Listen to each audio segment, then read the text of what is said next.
маршрутке пересекаются и названия их созвучные, почти одинаковые. Эти улицы Чапалова и Чкалова в районе Залога.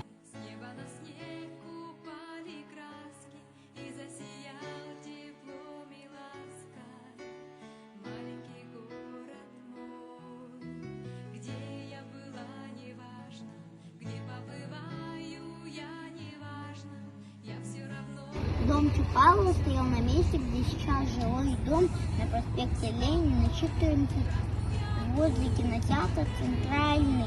В главном плане дома представляет собой V-образный сруб с вальмой, крышей и дощатых кровлей. Представляет историку архитектурную ценность, один из интересных примеров деревянного зодчества, который средствами дощай ошибки под камень имитирует собой каменную постройку, рассказал про